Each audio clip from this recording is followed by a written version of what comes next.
Vous nous rejoignez sur Radio J, merci d'être avec nous. Ce matin, on va faire le point de l'actualité internationale, israélienne, évidemment diplomatique, avec notre correspondante à Jérusalem, Pascal Zonshine. Bonjour Pascal.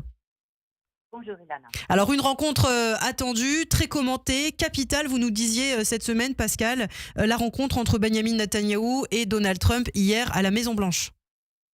Oui, une réunion qui a duré un peu moins de 3 heures, soit tout de même 2 fois plus que le temps attendu. Et cette fois, sans caméra ni conférence de presse. Dans un message posté sur son réseau social, Donald Trump a résumé en quelques phrases. C'était une très bonne réunion, aucune décision définitive, hormis le fait que j'ai insisté sur la poursuite des négociations avec l'Iran pour voir s'il est possible ou pas d'arriver à un accord. Si c'est possible, ce sera l'option privilégiée. Sinon, il faudra voir sur quoi ça débouchera. L'Iran se souvient de ce qui lui est arrivé la dernière fois qu'il a refusé de négocier, a indiqué le président américain. De son côté, Benjamin Netanyahou a publié un bref communiqué pour indiquer que sa rencontre avec Donald Trump avait porté sur les négociations avec l'Iran, sur Gaza et sur les développements régionaux, et que le Premier ministre avait insisté sur les contingences sécuritaires d'Israël dans le contexte des négociations entre les États-Unis et l'Iran, et qu'il était convenu avec le président américain de poursuivre leur coordination étroite. Avant son entretien avec Donald Trump, Benjamin Netanyahou a rencontré le secrétaire d'État Marco Rubio et signé son adhésion au Conseil de la paix que le président américain doit réunir la semaine prochaine à Washington. Alors parallèlement, selon le Wall Street Journal, en tout cas, le dispositif militaire américain se renforce, Pascal. Donc l'option militaire n'est toujours pas exclue par Trump, puisqu'on a vu qu'un autre porte-avions était sur le départ pour le Moyen-Orient.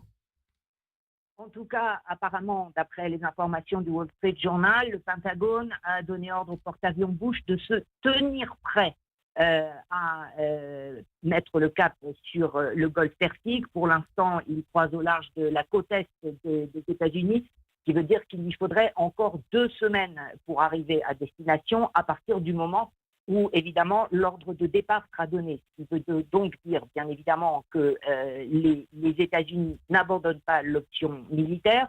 On voit d'ailleurs que les acheminements d'armes et de matériel se poursuivent dans toute la région, y compris d'ailleurs hier avec l'arrivée de plusieurs appareils d'avions d'appui tactique au sol. Ces avions très particuliers de la flotte américaine sont en fait destinés à appuyer des opérations terrestres. Ça pourrait donc indiquer aussi des plans américains d'incursion de troupes terrestres à l'intérieur de l'Iran, probablement des opérations commando. Tous les scénarios sont possibles, mais donc on voit que l'option militaire reste toujours sur la table. Absolument. Et l'Iran, pour sa part, continue de menacer. Le programme de missiles est une ligne rouge non négociable.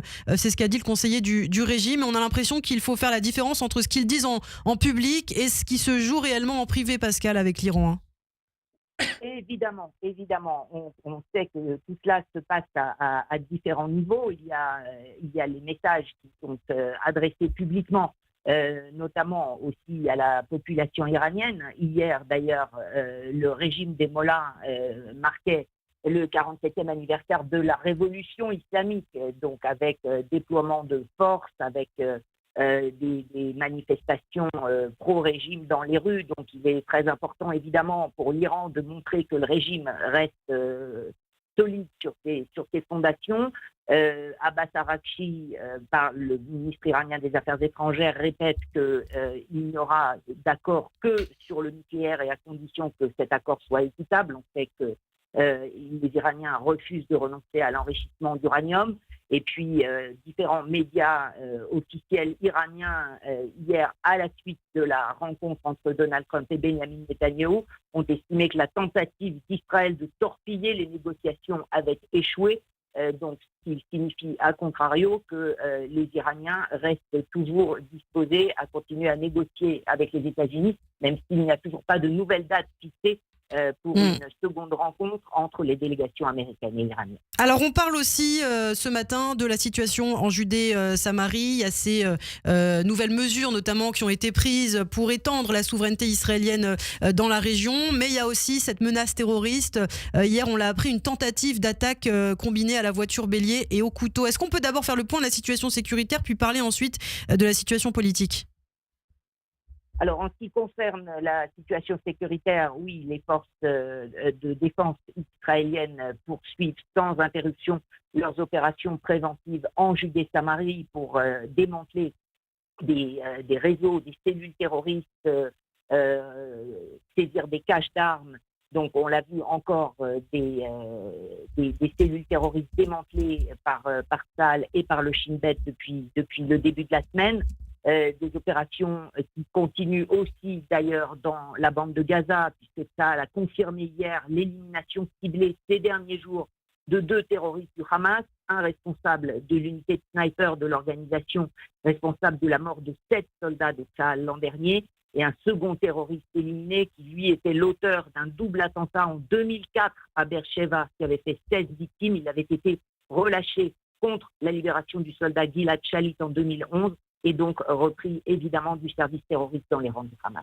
Donc ça c'est pour la situation sécuritaire et puis au niveau politique, donc on a vu ces mesures qui ont été prises pour étendre la souveraineté israélienne. On parle d'annexion de la Judée-Samarie très bientôt, en tout cas de pans de la Judée-Samarie. Est-ce qu'on peut faire le point, Pascal ?